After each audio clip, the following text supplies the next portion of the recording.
13-day Halloween countdown. We've got one more day of free files after today. So if you haven't already and you want to grab just the 13 days of files, grab that access pass down below in the comment or in the description.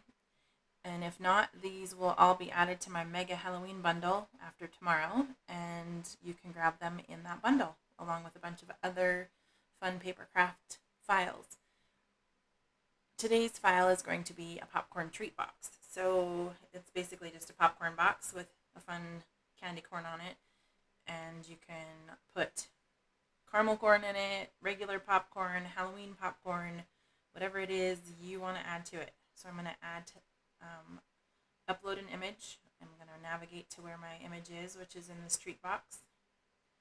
And I want the SVG file because that is what tells my machine how to cut the shape. And I'm going to upload the first one with the candy corn on it. And then I'm going to upload the second one that has just the second half of the box. And there are a few things we need to do to prep this one. So I'm going to get them on the canvas. And then drag the two things so that I can see them, and I'm going to ungroup this one and then ungroup this one so that I can find my score lines and get them attached. So I'm going to click on this one first just so it kind of shows me where it's at over here in the layers panel and find my score lines. And it looks like those are the only two for that one, and I can tell they're score lines because they're red. So I'm going to click score in my operation, and then I'm going to hold my shift key and click on the base and then attach those two things together. So that means that one is prepped. When you attach files, they automatically bring them to the front, and so I just did Command Shift bracket and sent it to the back. Now I'm going to move over here to this one. I did not cut the letters. Actually, these ones, they might not cut out so bad with the Cricut, but I just haven't been. I've been using kind of tags and some other scrappy stuff that I already have. So I'm going to move. Yeah, it leaves my score lines behind. I'm trying to find the easiest way for you to actually be able to select inside here without having to go through this whole thing over here. If you want to cut the letters, I need to find a different way to save that file. If you want to cut the letters, they're there. If not, I would delete them, because then you can use whatever kind of sentiment you want on the front. Even though this one's cute, it's not necessarily going to be easy to mass produce. So if you've got a stamp or something that you can put Happy Halloween or Trick or Treat or something about, or print these out on your printer and then put them on there, or use your Cricut to print, or do the you could do print then cut, or you could do the pens. I don't have the pens and I don't use them because I have a printer, and for me it's just easier to send it through the printer a couple of times and then have it cut out. So I deleted the letters. You don't have to if you don't want to. There are other options, but they're there if you want them. Okay, so now we are down to just finding our score lines and turning them to score and attaching it to the base. And then I'm going to send that to the back again, and everything else is ready to go. You just need to go ahead and get it cut out. So I'm going to go ahead and make it and get all my pieces together, and then we will assemble it together. Okay, we are ready to put together our treat box with for popcorn, and it's got the candy corn on the outside of it. So I'm going to just sort out my pattern papers, move them over here. My label for the front. Remember, I chose not to print out the sentiment or write it out. I'll probably print it on my computer and then attach it on here after. I've got my little spider. Let's just go ahead and put him together, and his little eyeballs somewhere in here. I see one of his little pupils there. I don't know where the other... Oh, one's stuck to him. So one's there. Those are going to be fun to pick up. And there's the other one. So I'm just going to run some glue behind this really quick. Getting kind of a glue blob on there. Okay. And then put his little body on.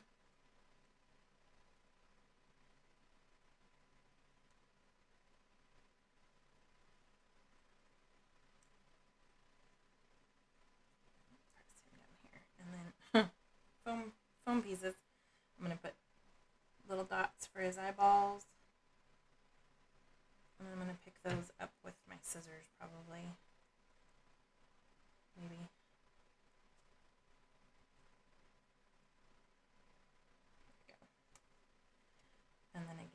here for his little eyeballs.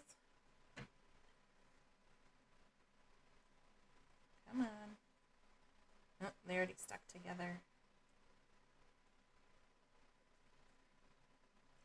This is where learning to use tweezers would be handy. I'm working on it. It'd help if I actually took them out and used them more often, but I forget. Okay, so there's my little spider. Let's make our candy corn while we're at it too. If you want to do, I don't know that you want to foam dot that just because it's, then your white is, unless your white would be set backwards. If you wanted to cut this one more time and then cut the top off your white, you could do that. Like use your slice tool in Design Space and cut this orange away from the white, and then you could pop dot the three of them and have some dimension. I'm just going to glue mine. These are treat boxes. You're probably going to mass produce, and you want to be able to put them together quickly and easily and have some, like if you wanted to involve the kids and have them help, you want it to go quick and not be too difficult. Okay, so you should have a score line for a flap on. I'm holding this with my pattern side up. This is piece one. It's got this tab here. I'm going to fold this flap away from me, just following my score line. And if you've got a bone folder, mine's stashed, I would recommend using it just to kind of get that crisp edge there for each of these. That way it'll just have that nice sharp fold. And then you should have one across the bottom for the bottom of the container. And then same with this little flap. Okay, so once those are folded, I'm going to set that aside. I always do all my folding before I do the gluing of my pattern papers because I like my edges to stay nice and crisp, and the moisture from the glue will make it so it doesn't. If you're using double-sided tape, it's not as big a deal, but if you kind of went over that edge with your tape, it's going to mess up your fold too. So it's just better to do your folds, get your creases made, and then start your sticking.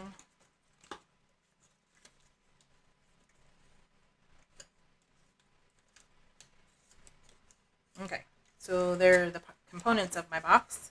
I am ready to start gluing pattern paper, which you want to do before you put your box together because it's just going to be easier to press your pattern paper down. This is one that I had in my stash from years ago. I don't even know where it came from. I don't even recognize the company name. It was one that I probably just found in the store that was a one-off, and it was super cute, and so I bought it. And then I hoarded it. It has like almost a glossy accents feel on those words, and they're raised. Plus, it's got the glitter in there. It's just, but like the skeleton is flat. So some are flat, some are raised, some have glitter, and it is just the cutest paper. I wish I had a few more sheets of it, because now I'm using them. That's my goal. Use the stash. So that I can add to it and get more. Because there's just so many cute things out there, and you just want to keep being inspired by all the new stuff, but then you feel bad about the old stuff. So if you can find that happy medium, use up some of the old stuff, then you can afford some of the new stuff, or not afford. You can have space for the new stuff. Question, you can leave me your answer down in the comments below. Does anybody still use eBay?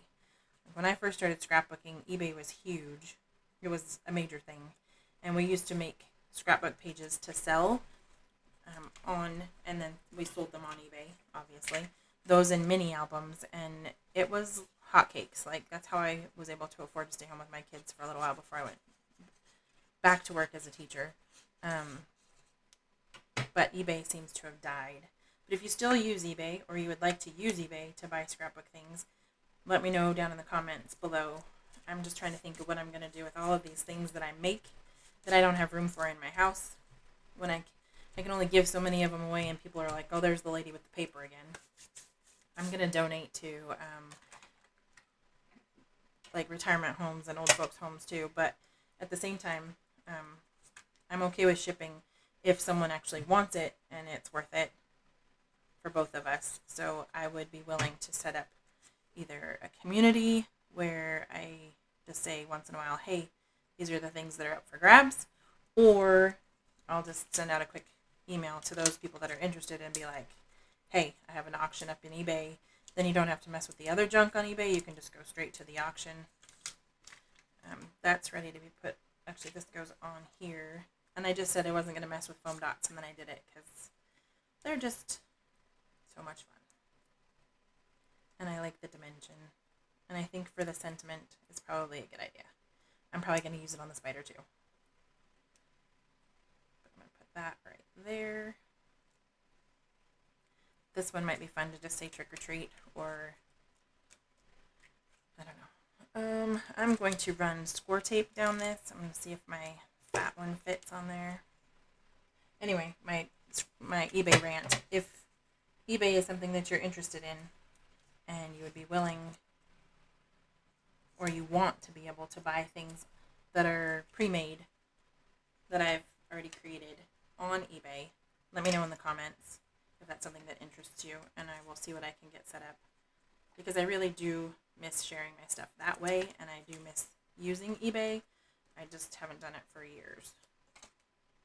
Just hasn't seemed to be a need or a market, or nobody was interested. I don't know. But it was definitely some of the most fun I've ever had scrapbooking. I mean, there were huge groups of ladies that scrapbooked. There were challenges. There were themes. There were sales. It was just a good time. And it's kind of a way to have a scrapbook community while still being virtual, I guess. That's the other thing. We could start a message board or a forum too. I know that there's a few of them still out there, but not the way they were back when there was like 2 peas in a bucket. I'm probably showing my age right there, but that is my scrapbooking age. I'm a 2 peas in a bucket generation scrapbooker.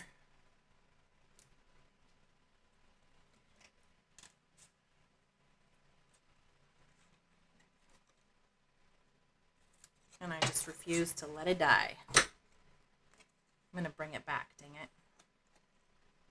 Not the 2 peas in a bucket, but scrapbooking community in general.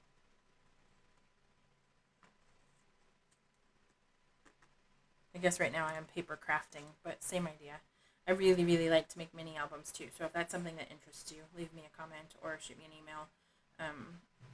I've always liked designing like little themed mini albums using like chipboard and stuff like that. That's just super fun. Okay, so I just ran my double-sided tape down the 2 flaps that are going to actually hold this box together, and I am ready to attach those. So I am going to pull this cover off, maybe, and then do my best to line this up with the edge of this box and the fold down here at the bottom without touching it before I'm supposed to.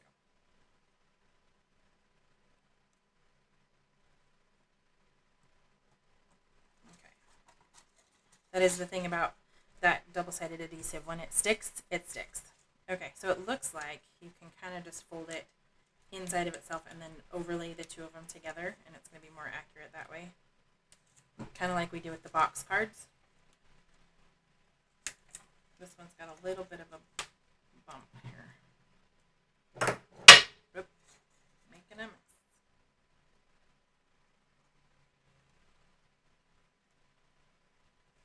Okay. If you have any of that sticky sticking out still and you want it to go away, you can always use like baby powder or talc or whatever. So your box should fold perfectly either direction, any direction, lots of folding, flat, okay, which is kind of nice if you need to store them. And then now that it's together, you should be able to fold these inside flaps, put this one down, and then just tuck that one inside. If you're worried about the bottoms not holding, you can put a little bit of adhesive there just to kind of hold the bottom and keep it from, all the food from coming out. As long as you don't have to take them back apart again, that should be okay. Okay, so there's the box. I'm going to choose which one I like the most for the front. I kind of like probably this one because it's got the least amount to cover with the candy corn. And I'm just going to glue that on, and then I'm going to use a foam dot on the spider, and this treat box is done. This is another one that's just going to be super easy for you to mass. I think I'm going to go up towards the top. Mass produced, and use for a Halloween party or for treats or favors for the classroom. Um, Kind of got a theme going on there. But I've got lots of little kids running around, nieces, grandkids, cousins, all the kids. So, and then being a teacher, I know that parents like to bring things in, and a lot of stuff can be time consuming. So this is just a quick and easy way to do treats that your kids can be involved in the actual process of building, and then you can reuse if you need to, or use for decor, which is always a win-win. So go ahead and hit subscribe, like the video, leave me a comment if you want to, and this is our second to last day for our 13-day Halloween countdown, which is a little sad. So if you haven't already grabbed the files and you missed some, or you want them all just in one nice lump sum, you can grab the bundle. The link will be down below. If not, these will all be added to my mega Halloween bundle, which will have more decor, more treat boxes, more lollipop holders and layouts and cards. And that is available in the shop, which I will also link down below. Thanks for watching.